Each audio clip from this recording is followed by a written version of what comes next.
అసలు పులి ఏంటి? ఇంటి పేరండి.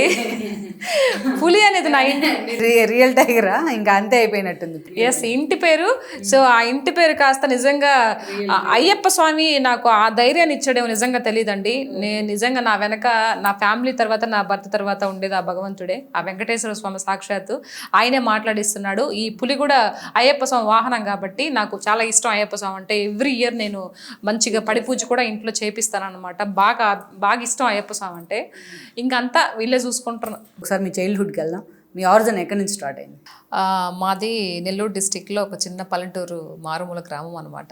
సో మేము చాలా అంటే మా నాన్నగారు వ్యవసాయమే, ఏం పెద్ద ఉన్నోళ్ళమేం కాదు. మా నాన్న కూడా వ్యవసాయము చాలా మంచిగా ఉన్న దాంట్లోనే చాలా ఉన్నతంగా పెంచారు మా నాన్నగారు. తర్వాత చదువుకునడానికి కూడా నాకు బాగా ఈరోజు ఈ పాలిటిక్స్ మీద వెళ్ళడానికి ప్లస్ మన బాబు గారు అంటే ఇంత అభిమానం చెందడానికి రీజన్ ఏంటి అని అంటే, నేను 6th 7th క్లాస్లో మా ఊర్లో ఉండింది. సో తర్వాత ఫర్దర్ స్టడీస్ కోసం పక్క ఊరికి వెళ్ళాల్సి వచ్చింది. సో అప్పుడు మా నాన్నగారు మన డబ్బులు ఎంత వద్దులేమో అది ఇది అనుకున్న నేపథ్యంలో బాబు గారు జన్మభూమి సైకిల్ అని ఇచ్చారు.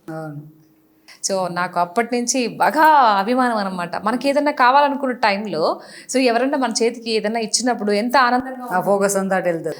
నిజంగా ఎవరు ఏంటి అని అప్పటి వరకు తెలియకపోతుండే. సో అప్పుడు పలానా చంద్రబాబు నాయుడు గారు ఇట్లా ఇచ్చారు అని అప్పుడు స్టార్ట్ అయింది. అప్పుడు ఆ విధంగా 10th అయిపోయింది. మా ఊరు నుంచి మేము సైకిల్ దొక్కుంటూ 10th క్లాస్ కంప్లీట్ చేసాం. తర్వాత ఇంటర్మీడియట్ కంప్లీట్ చేసాం, తర్వాత డిగ్రీ. సో ఇలా ఆ సైకిల్తో ఇంత జర్నీ మొదలైంది.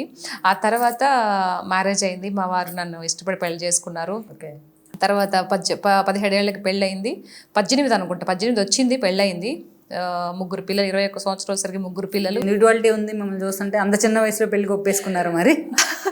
అంటే అప్పుడు మన పల్లెటూర్లో అలాగే ఉంటారు కదా. సో మంచి సంబంధం వస్తే చేయాలనే చూస్తారు.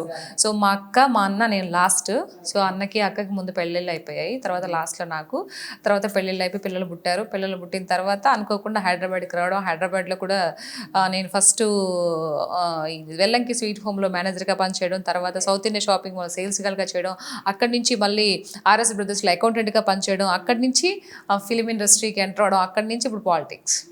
తర్వాత ఇంకా నాకు ఇండస్ట్రీ అంతా ఓకే అండి. కళమ్మ తల్లి నిజంగా నన్ను హక్కును చేయించుకుంది. ఈరోజు నేను 10 సంవత్సరాలు వెయిట్ చేసినప్పటికీ నాకంటూ ఒక మంచి రోజు వస్తుంది.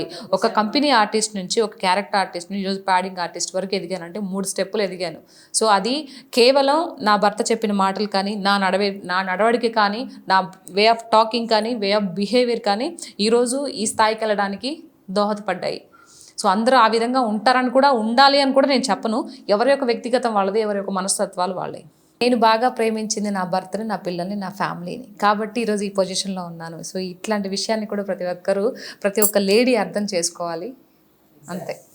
ఈ వీడియో మీకు నచ్చినట్లయితే please share, like and subscribe R24 Telugu.